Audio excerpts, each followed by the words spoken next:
welcome to the Los Angeles World Affairs Council and Town Hall. I'm Rachel Kinderdine, Community Manager. Tonight we join Dan Schnur for the December Dan Schnur Political Report. Dan's topic tonight is After the 2024 Election, the President's Global Challenges. For those of you who would like to submit questions for Dan, there is a Q&A button at the bottom of the screen where you can type in your questions. Katie Gilman and I will be managing your questions during the Q&A segment, which should start in about 30 minutes. As you may have noticed over the last few months, we're trying out a new format. After Dan offers some initial analysis on the subject, Katie and I will return to the screen and ask deeper discussion questions. Then we'll move to the audience Q&A segment at the usual 30-minute mark. So Dan, we're looking forward to another great program tonight, and I'll turn it over to you. Well, thank you so much, Rachel. And thanks as always to all of you for joining us for these programs. I know we've been away for a little bit since our special scheduled webinar immediately after the start of the Gaza war in early October. But it's good to be back, and I'll assure you that going into 2024, we'll be back on our regular monthly schedule. So we apologize for the disruption, but we're happy to be back. And as is usually the case, but even to a greater degree than normal, there's an immense amount to talk about tonight. Now, as usual, we're not going to try to cover the entire world. It's a mark of the times we live in that the likelihood of a president's impeachment barely makes the front page of most newspapers. There's no shortage of domestic and international news for us to cover. And of course, in our second 30 minutes, I'm more than happy to answer questions or to try to answer questions from any of you about any topic that's going on. But today we're going to focus on the world stage. And in particular, we're going to focus on the critically important vote coming up in Congress later this week, in which first the Senate and then possibly the House determine the fate of President Biden's efforts to fund U.S. support for Ukraine, for Israel, for Taiwan, and for additional measures at the U.S.-Mexico border. Now, there's a lot going on here. So going forward for the first half of tonight's program, we're going to talk about each of these individual topics separately, and then try to combine them into one broader conversation, which in essence is what the Biden administration and Congress are doing. But let's go back to earlier this fall, not too long after the outbreak of war in the Middle East, when the White House made a very interesting strategic decision, which was to take all four of these issues and combine them into one massive bill in Congress. The thinking was understandable. They knew that Democrats, much more than Republicans, were likely to support additional aid for Ukraine. And they're right about that. They felt that Republicans, much more than Democrats, would be more likely to support aid for Israel. And they're right about that. They felt that both parties would have some incentive to support additional funding for Taiwan as it prepares for potential aggression from mainland China going forward. And while they were correct about that, they may have overestimated the commitment that members of either parties have to that particular cause. But most interesting, and what's become most controversial, was the Biden administration's decision to take this Ukraine, Israel, Taiwan package and add also questions about border security. The president and his advisors clearly felt that because Republicans have prioritized border security to such a degree in recent years, that this might make them more willing to support a package that accomplished immigration reform to their satisfaction, and would therefore entice them to provide aid for Ukraine that Biden, and for that matter, Mitch McConnell, and for that matter, most Western leaders agree is absolutely critical to that country's success in its war against Russia. Now, this vote was supposed to take place last week. In fact, it actually did take place last week and failed on party line votes. Democrats all voting for, Republicans all voting against, mainly because the Republicans, now understanding that Biden and the Democrats are willing to give them some concessions on not only immigration, border funding, but on immigration policy, are asking for more. It became pretty clear by the time that Senate Majority Leader Schumer put the bill up for a vote last week that it was not going to attract any Republican support. But they felt that having that bill be defeated could be a good first step toward moving the negotiations forward, particularly on border and immigration issues. That vote's going to take place later this week, but what the Biden administration has decided to do, somewhat belatedly, is, no pun intended, to call in the big guns. And while the Ukrainian president, Volodymyr Zelensky, was supposed to address the US Senate by satellite, by Zoom, last week, that was canceled at the last minute. And it's now become clear that the reason that Zelensky's address on the online last week was canceled is so he could speak to them in person, which is what he'll do tomorrow. Now, the stakes could not possibly be higher for Ukraine, for Israel, for Taiwan, and for the border. And the Biden administration has actually faced some questions, even from fellow Democrats, on why they have not been more visible and more forceful on these issues until relatively recently. But from the very beginning of the Ukraine-Russia war, Zelensky has been his country's best salesman. He's in Washington, D.C., gave what we'll call an introductory speech today, and will address the full Senate tomorrow, in addition to individual meetings with President Biden and House Speaker Mike Johnson. Over the next day or two after Zelensky's speeches and meetings, this vote will take place again. And we'll talk over the next 20-25 minutes about each component of this legislative package. But once again, the stakes could not be higher. And I think for all of us who are watching this carefully, like I know many of you are, there's not a lot of time now. Because while some people feel that Congress could leave at the end of the week for the holidays and come back in January and pass the package then, many of not only Biden's leading military advisors, but security officials in Ukraine and across the West believe that if the additional funding is not provided in the immediate future, that it could end up causing a catastrophic effect to the Ukrainians' ability to define their country. Is this going to happen in the next 48 to 72 hours? We have no idea, but we're going to talk it through. And the first thing I'm going to do before we get into the specifics of any of the four issues is to ask you to address them more broadly. All four of these are critical issues. And Katie, if you can put up the first question on the screen. I'm going to ask you, even knowing that they're interlinked, which of these four issues do you think should be President Biden's top focus? Should he be focusing on the war in the Middle East? Not only the conflict between Israel and Gaza, but the increasingly aggressive role that we're seeing from Iran and its proxies in the region. Given the urgency of financial and military support for Ukraine, should that country's war with Russia be his top priority right now? Third, given the critical import of resolving these border issues and these immigration policy reforms to the satisfaction of a sufficient number of Republican congressional measures, should that be the president's primary focus right now?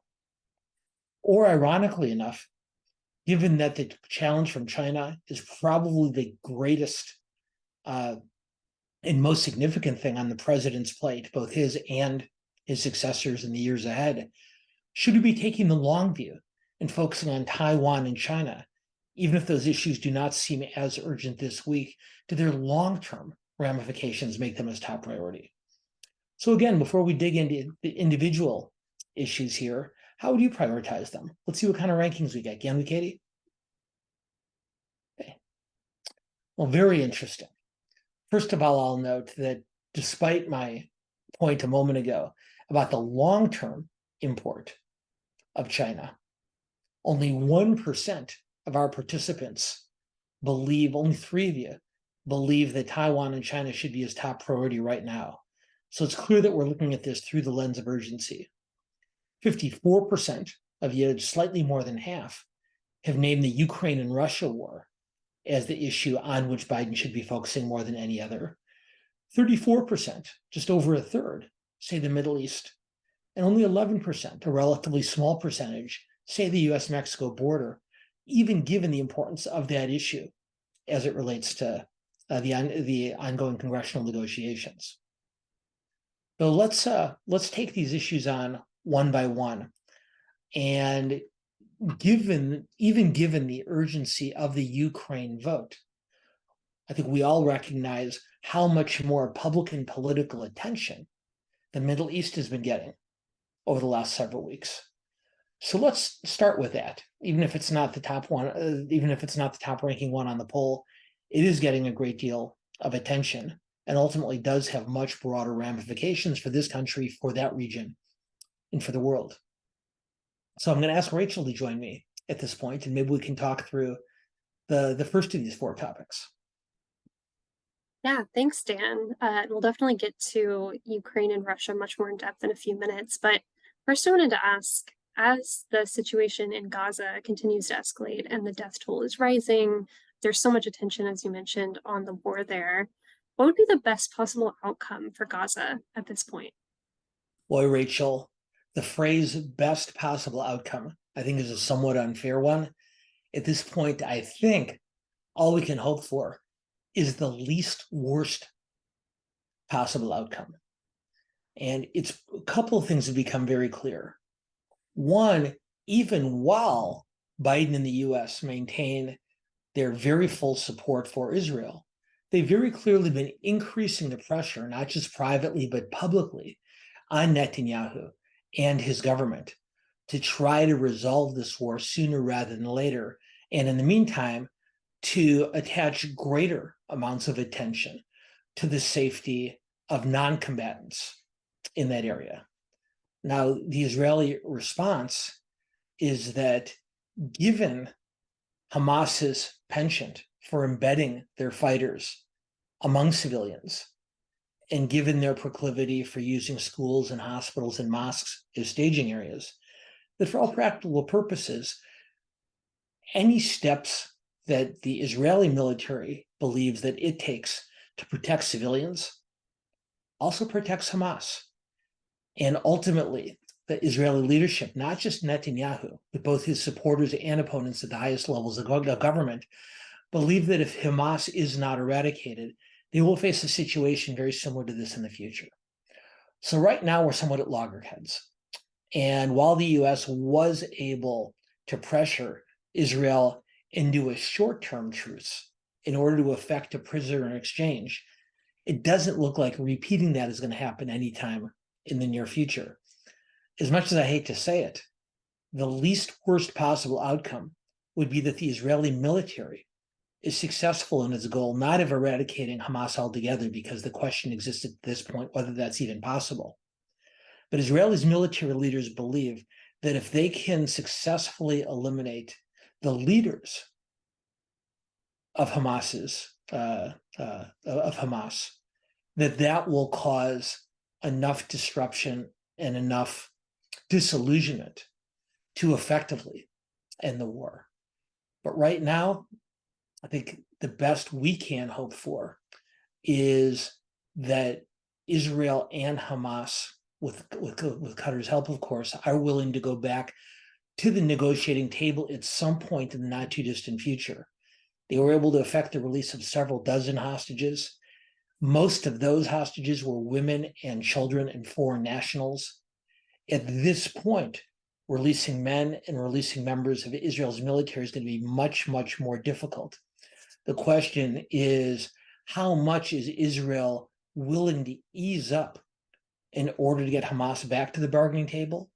Right now, it appears that Israel does not believe that Hamas will come back for additional negotiations, which is why we're seeing such aggressive efforts on their part.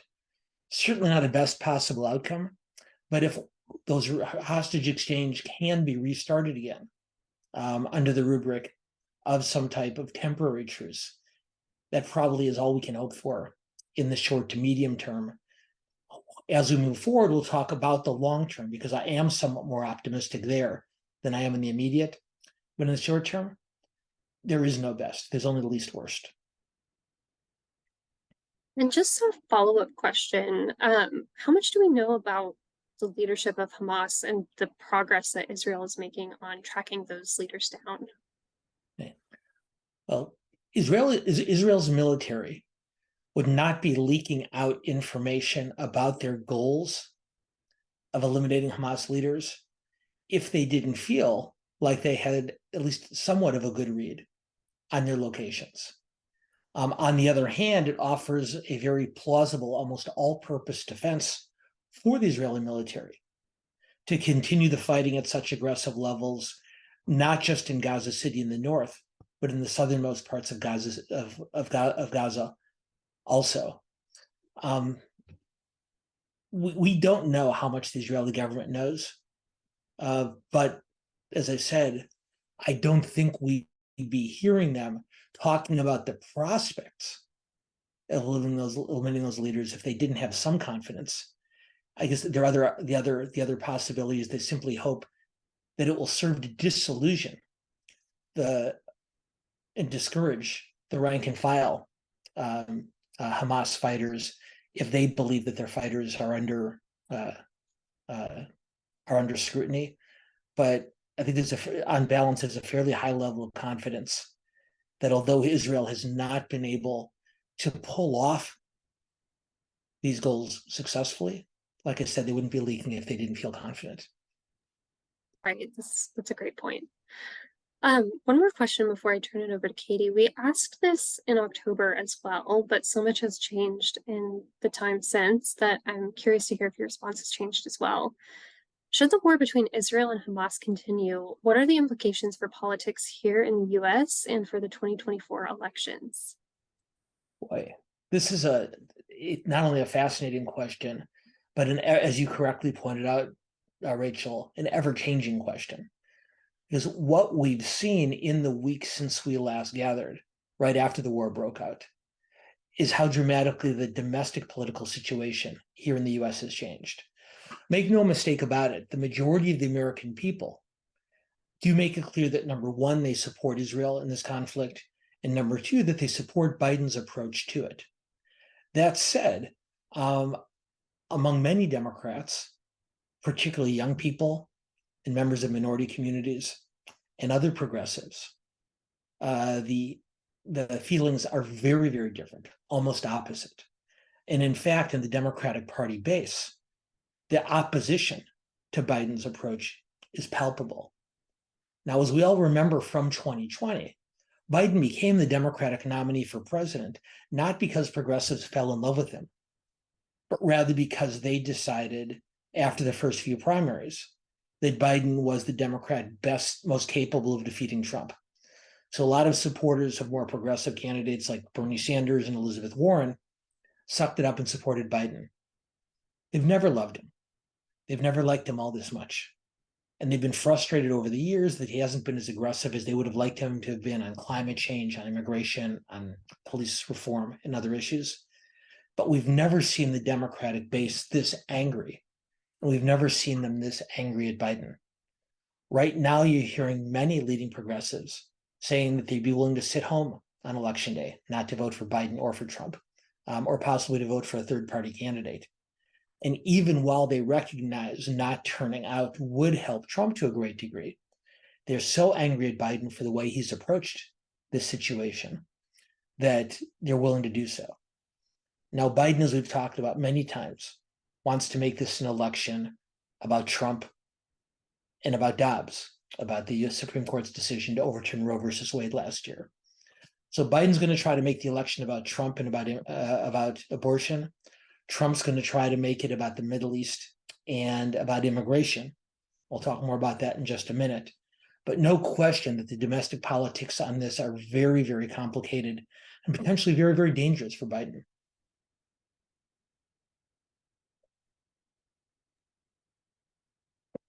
Thanks, Dan.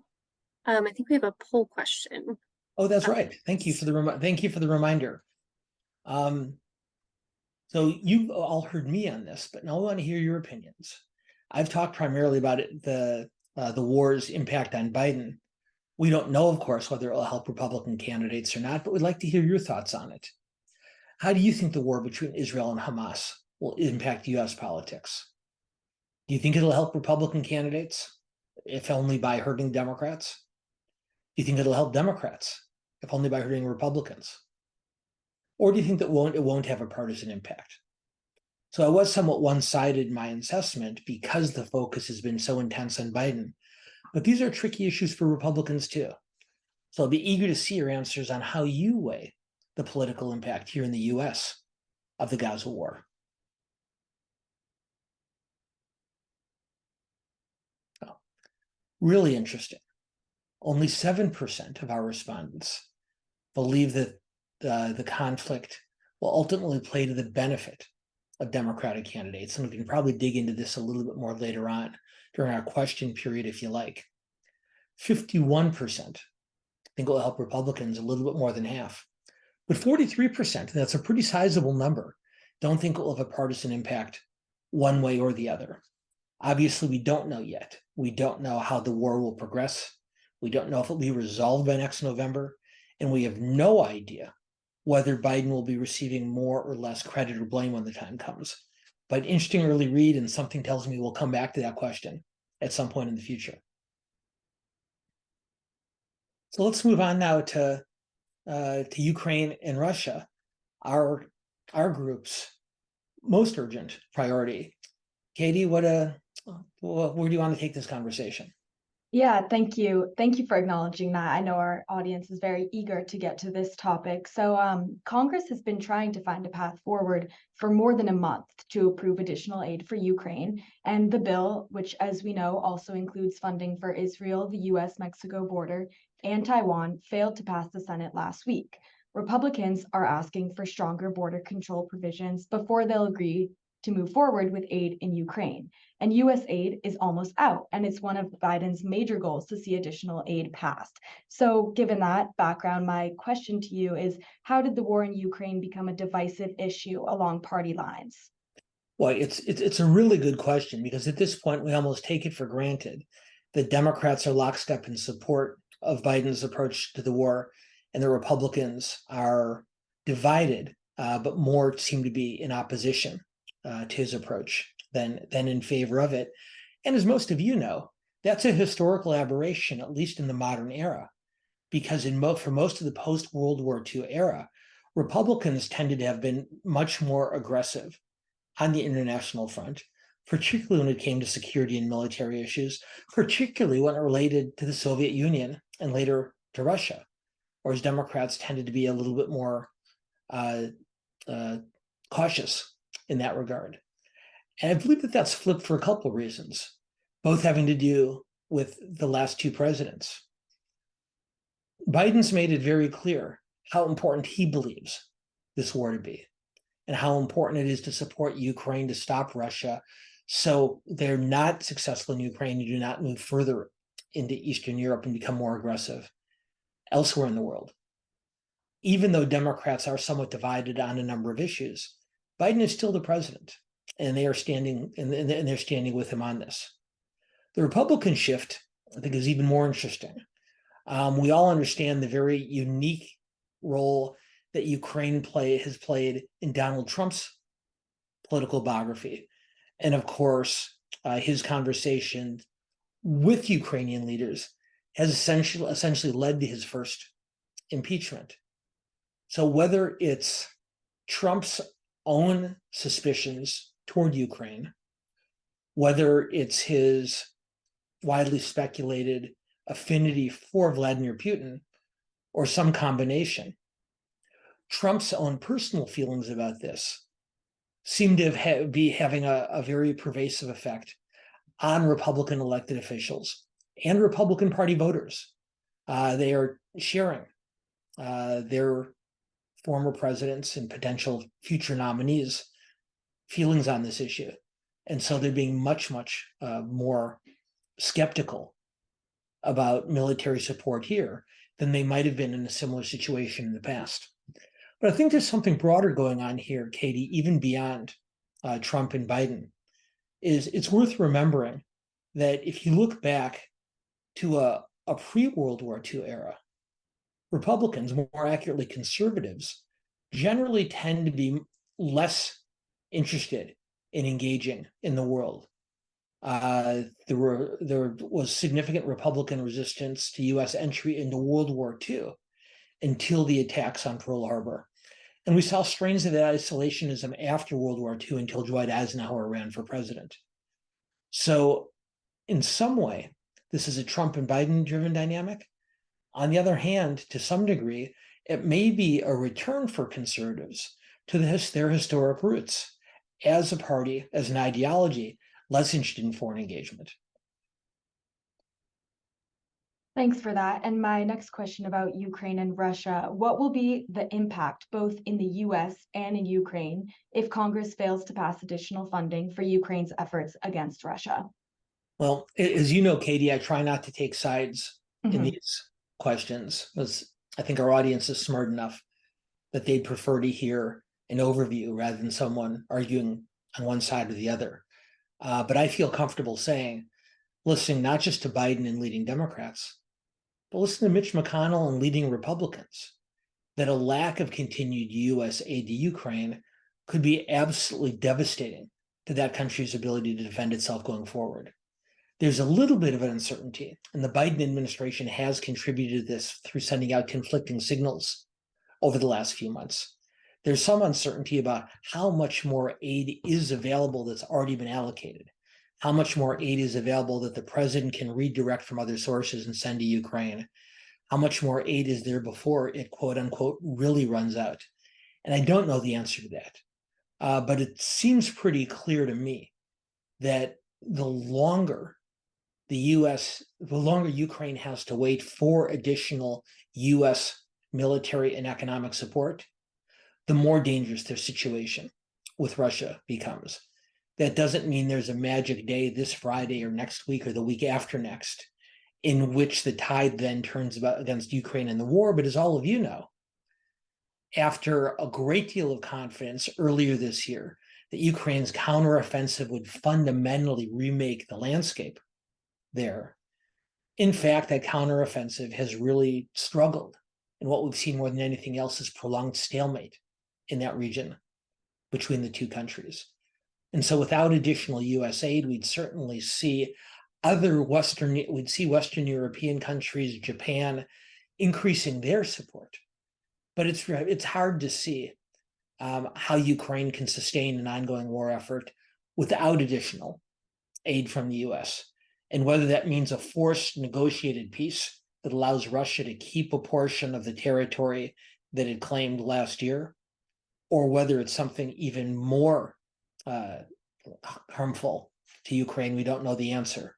But the simple answer is, if they don't get more money and support from us soon, it's going to be much harder for them to continue. As far as the impact in the US, let's come back to that in a question and answer in the second half of the program, because I know we're running a little bit short on time, and I also know we've got other topics we want to cover. And so let's go with our third poll question, if we can, Rachel. Let's ask our audience, how do you think? I sort of dodged the question a minute ago and spent more time talking about Ukraine than about US politics. So I'm going to put all of you on the spot.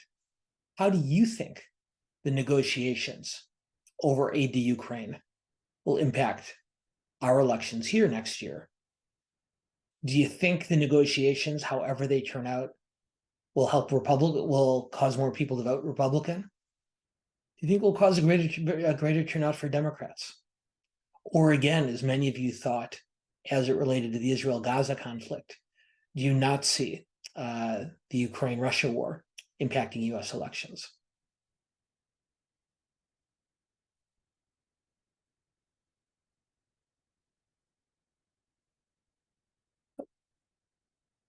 We got answers on that yet, Rachel?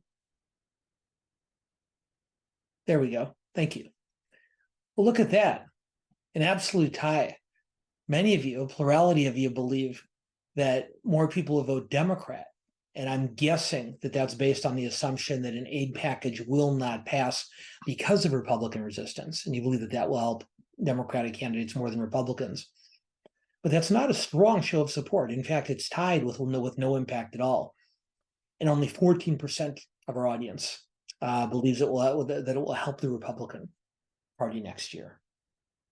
So let's get back to our conversation, huh, Katie? Yeah, I find that poll question very interesting. And so my next question is, what challenges will the president face from Vladimir Putin and more generally on a global stage as this war continues in Ukraine? Well, we're already seeing plenty of challenges from Putin. Mm-hmm. And the conventional wisdom to which I subscribe in this circumstance is that if Putin does feel that ultimately he is successful in Ukraine, if he feels that his original gamble to simply outlast the West pays off, then he'll be encouraged to move further. There's a famous children's book that was quoted in the terrific Harrison Ford Glenn Close movie, Air Force One. And for those of you who either saw the movie or read the book, you're familiar with the phrase, if you give a mouse a cookie, he's going to want a glass of milk. Well, in this case, if you give Putin a portion of Ukraine, he's going to want more. And I am in agreement with President Zelensky on this one, in which when he says, and will say to the Senate tomorrow, that if Putin does believe he's successful in this country, he's not going to stop there and he is going to keep going. So the challenge that they'll face from Putin will be considerable and only get more considerable if Putin and his support base in Russia do believe that ultimately his Ukraine gamble paid off. Okay, and just to close off this portion of our conversation, one last question about this. Can Biden build bipartisan support for Ukraine again? So that's an easy one. And the answer is no, it can't. Or no, he can't.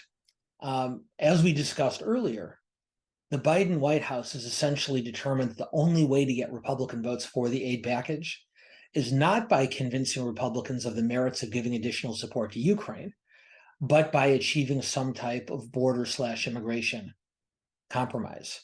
I think simply by adding that to the package is a tacit admission on the president's part that he's not going to get bipartisan support on Ukraine now or at any time in the near future. And so that is unfortunate, but unless something extraordinary happens tomorrow during Zelensky's visit, I don't see that changing.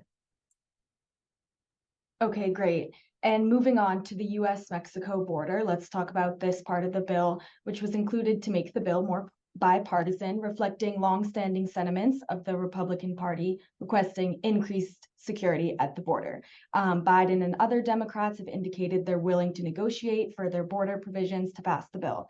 So how has the debate on immigration policy in the US changed in recent years? Well, just a couple thoughts here. Number one, as we talked about earlier, the Biden administration added border issues to this broader package in order to entice Republican votes. When they originally proposed it, when Biden's people first talked about this, all they were talking about was additional money for the border. And Republicans said, that's fine, but we need more. And so Republicans began talking about changes in asylum policy, individuals who claim asylum when they come to this country and what happens to them once they get here. Well, Biden and a lot of leading Democrats have, without officially committing, have indicated that they'd be okay with a more restrictive policy on asylum, on handling of asylees. And so at that point, Republicans have pocketed those two gains and have now moved on to even more aggressive issues on refugee status, on return to Mexico policy, and other items that many Democrats thought had become history when Biden replaced Trump in the Oval Office. And hopefully we can come back to this when we get to questions also. But this isn't just a matter of pacifying Republicans. It's worth noting that a number of Democratic big city mayors, including the mayors of New York, Los Angeles, Denver, and Chicago, are all now begging for help, given the large influx of migrants into their cities. And a significant number of Democratic governors are now asking for additional financial support from the federal government on this issue.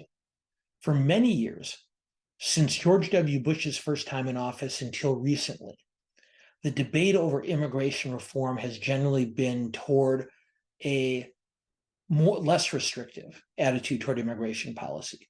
Talk about dreamers, talking about a pathway to citizenship and so on. In the last several months, that's reversed.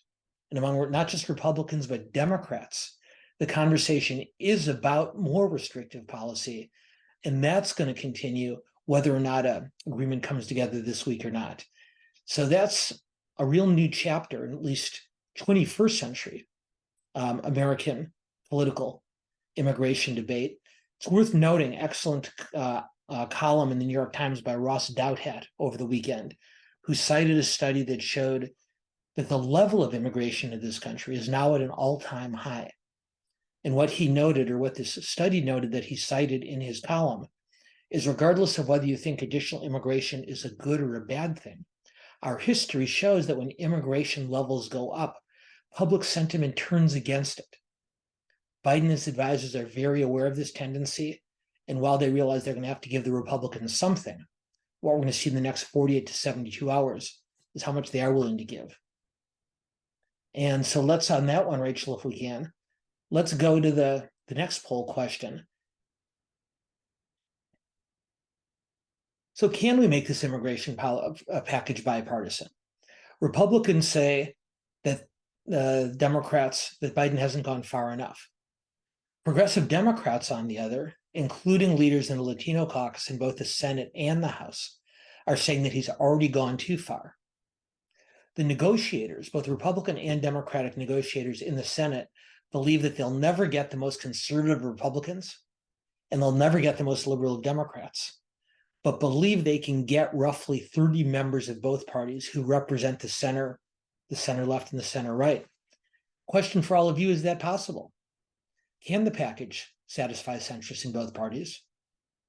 Or no, and it'll be the Republicans' fault because they'll never be satisfied. Alternatively, no, and it'll be the Democrats' fault because they'll never sign off on the Republican proposals. Or ultimately, it's both parties' fault because neither one's willing to compromise the way it needs to be done in order to make this happen. So, Rachel, what did we get back from our group? Look at that. 45% are optimists. Our group usually isn't all that optimistic, but almost half of us, the single biggest number, says, in fact, there will be a way to get centrists of both parties to sign on. 34% won't cast blame in either direction either. A little bit more than a third will say it's not going to happen and it's both sides' fault. 15% say Republicans will never be satisfied.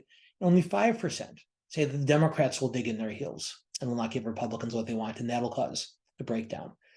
So what I would say, guys, is really quickly, because we've gone well over our usual half an hour because we have so much to cover, we had so much to cover here, is what I will just simply say about Taiwan and China.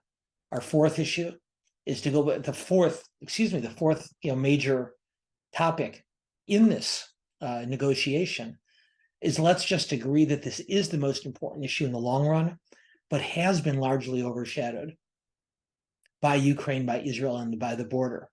Judging by our poll results earlier, our audience agrees with that. So maybe what we can do is simply go on to our audience questions. What do you think?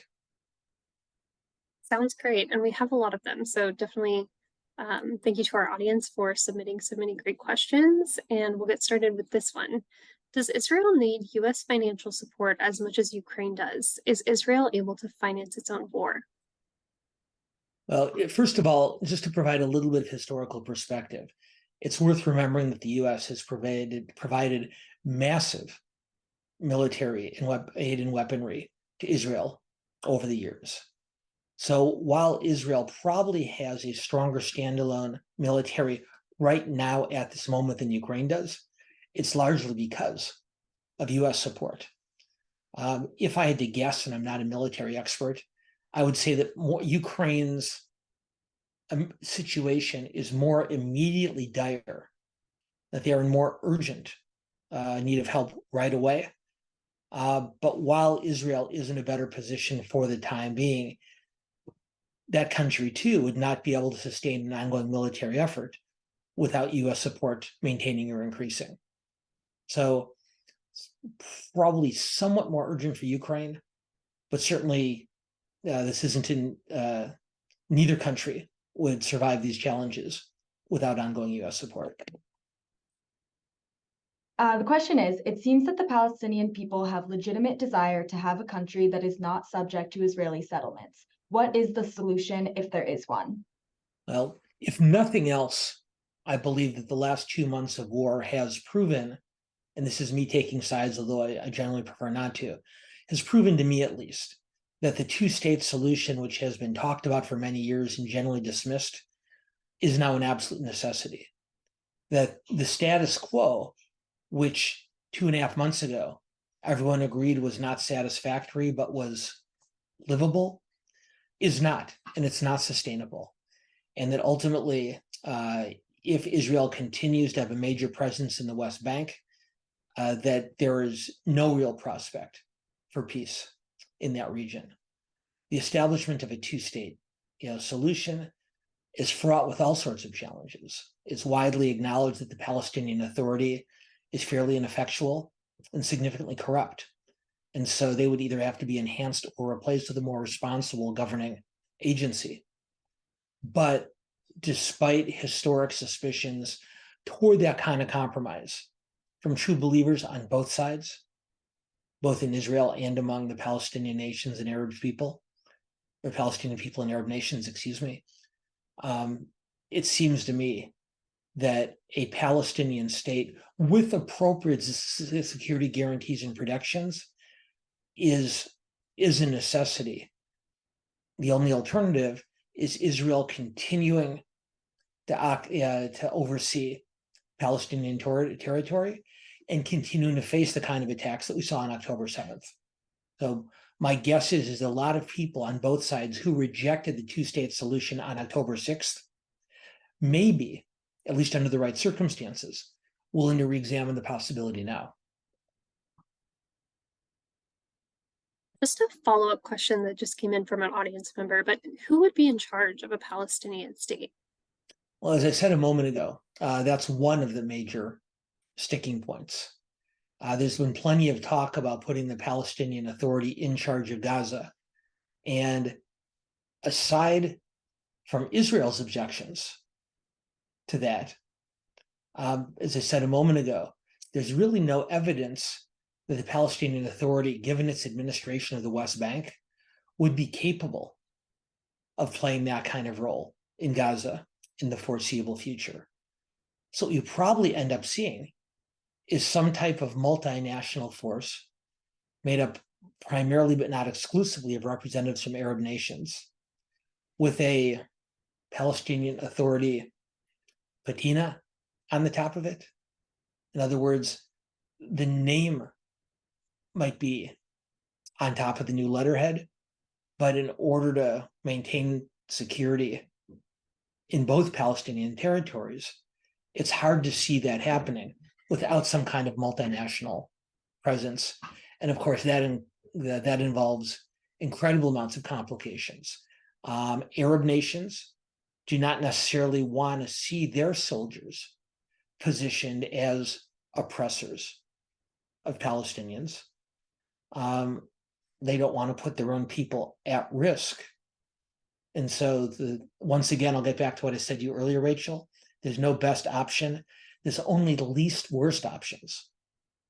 In some type of multinational force that pretends the Palestinian Authority is in charge is probably the least worst option coming out of this that we'll see, which once again, I think also increases the import of a two-state solution.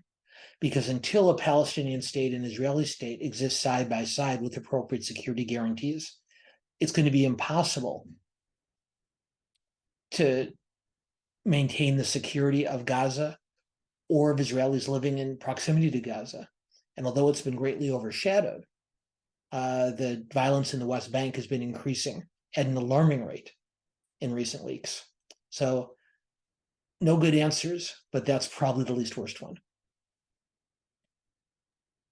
Thank you. And our next question is, how does the world view our veto of a UN resolution for an Israel ceasefire and our sending them tank ammunition?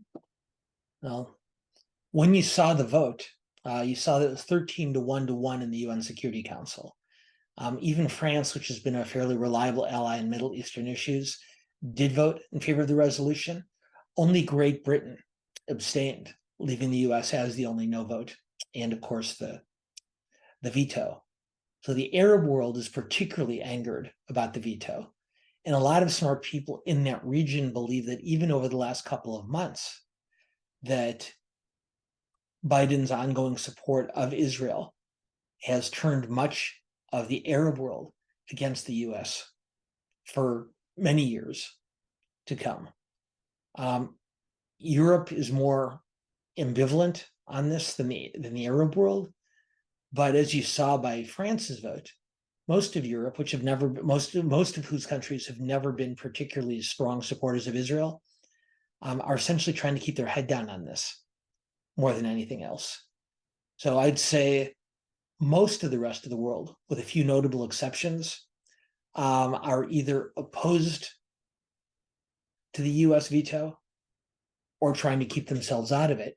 And depending on whether you're a supporter or an opponent of Joe Biden, that means he either deserves great credit for being resolute, even in the face of such geopolitical pressure, or deserves great blame in terms of the challenges he's causing between the US and our allies at a time of such import, not just in the Middle East, but in Ukraine also.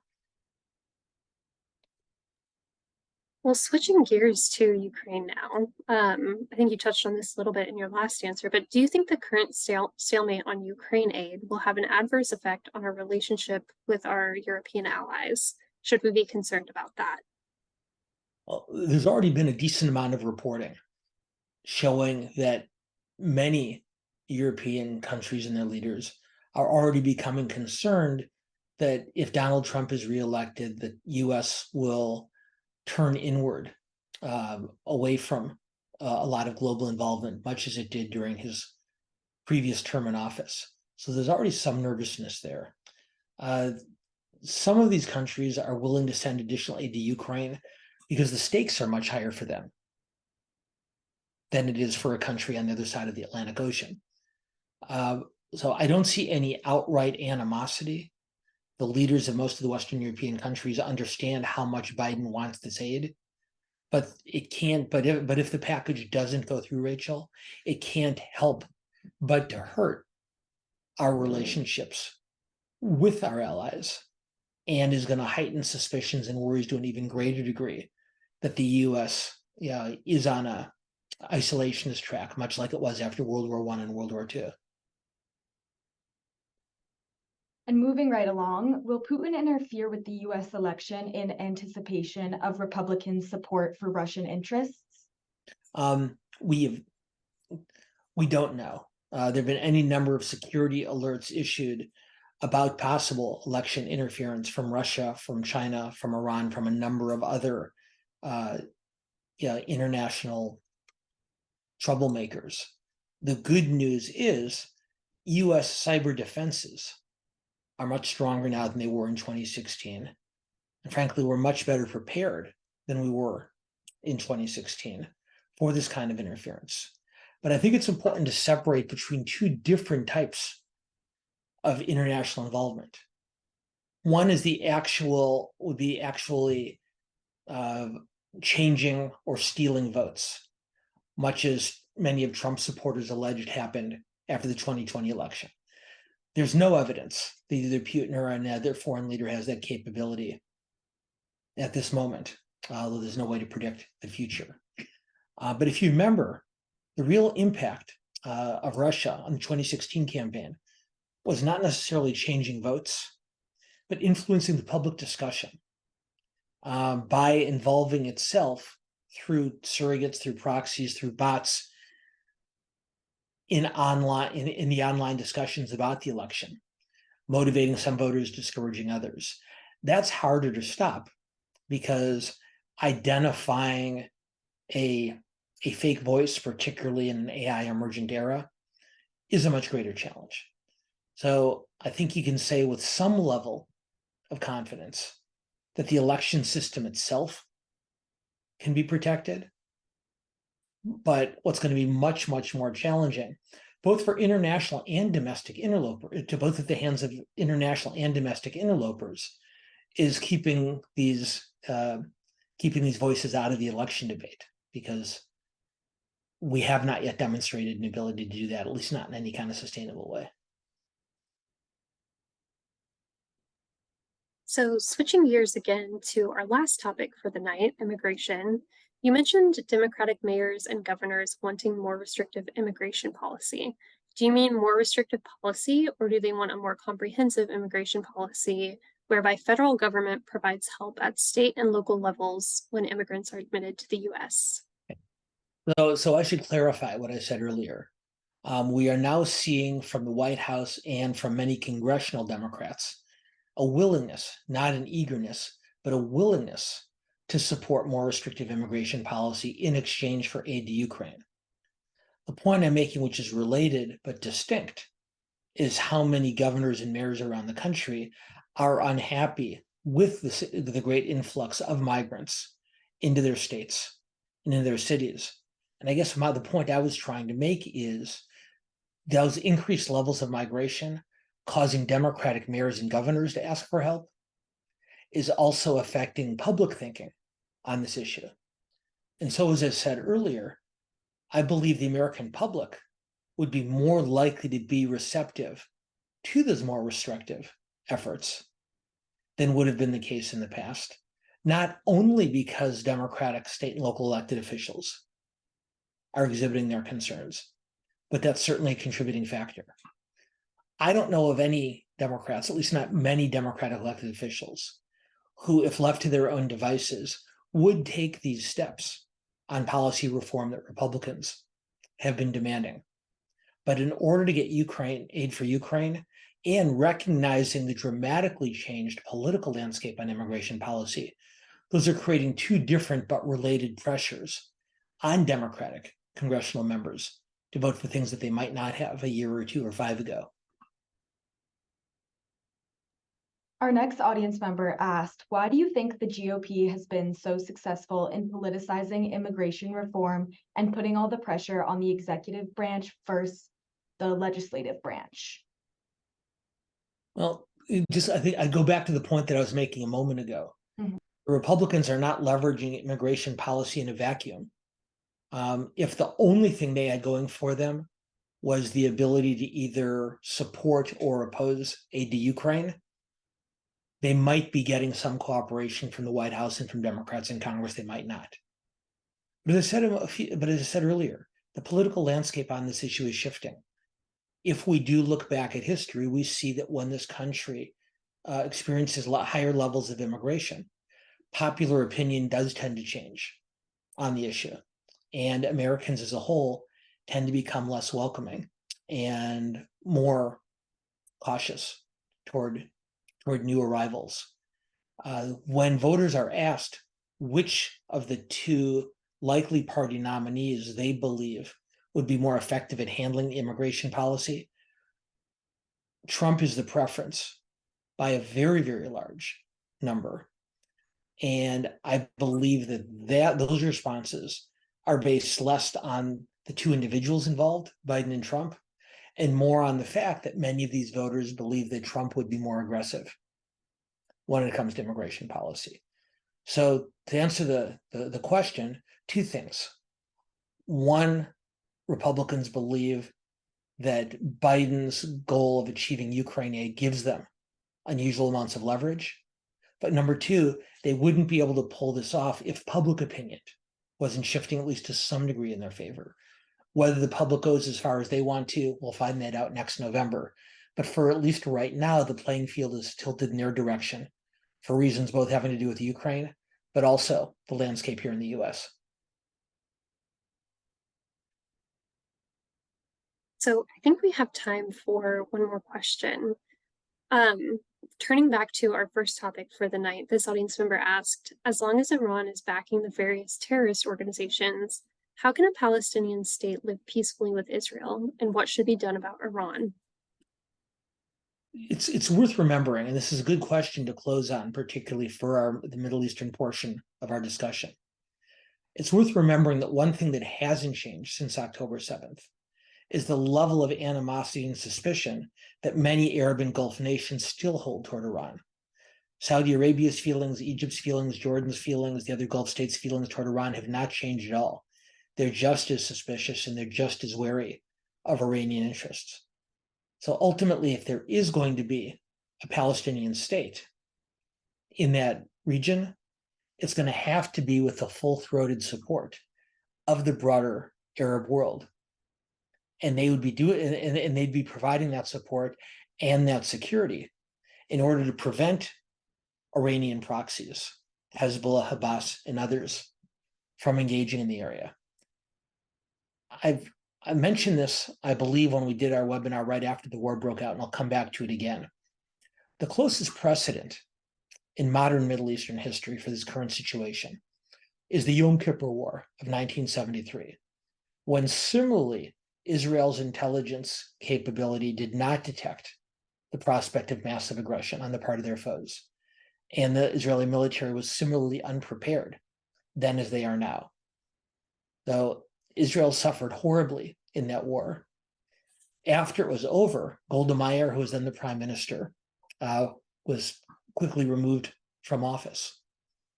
But it's also worth remembering that less than 5 years after the Yom Kippur War, Egypt and Israel signed the Camp David Accords, the first major peace agreement between Israel and an Arab nation in modern history.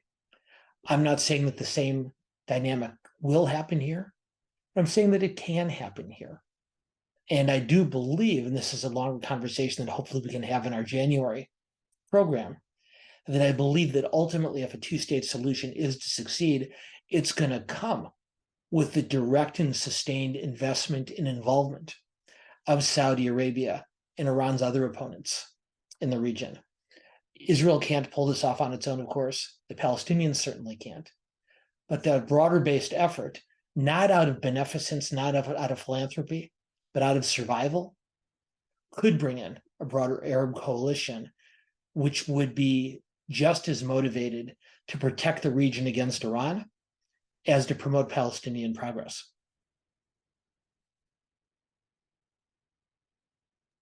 Well, thank you so much, Dan. Do you have any closing remarks before I give a couple of general announcements? But that was we covered a lot of ground, even after lopping off the China-Taiwan discussion, which we'll have to come back to at some point early next year. But I really do believe the next 2 to 3 days in Washington are going to be of immense importance. And I know that most of you will anyway, but keep an eye on Zelensky tomorrow. See what he has to say to the Senate in his meetings. And then let's watch the Senate, and if the Senate is successful, the House, to see whether this Ukraine border immigration balancing act is something that Biden can pull off. It's probably, I would argue, the highest stakes moment of Biden's presidency these next few days, and maybe the most significant stakes an American president has faced on military and security issues since the early 21st century. So let's all keep an eye on it. Let's hope for the best. And I know we'll regather again after the new year to sift through not only what happened in mid-December, but of course, all the other changes in domestic and international policy and politics that have taken place since then. So last thing I'll do, Katie, is I'll thank our audience for their loyal participation over the course of the last few years. But especially I'll thank both you and Rachel. Katie, Rachel, you both have done just tremendous work. And I can't tell you how grateful we are all for it. And I wish all of you a very, very happy holiday. And I look forward to continuing these conversations again with you in January. Thanks so much.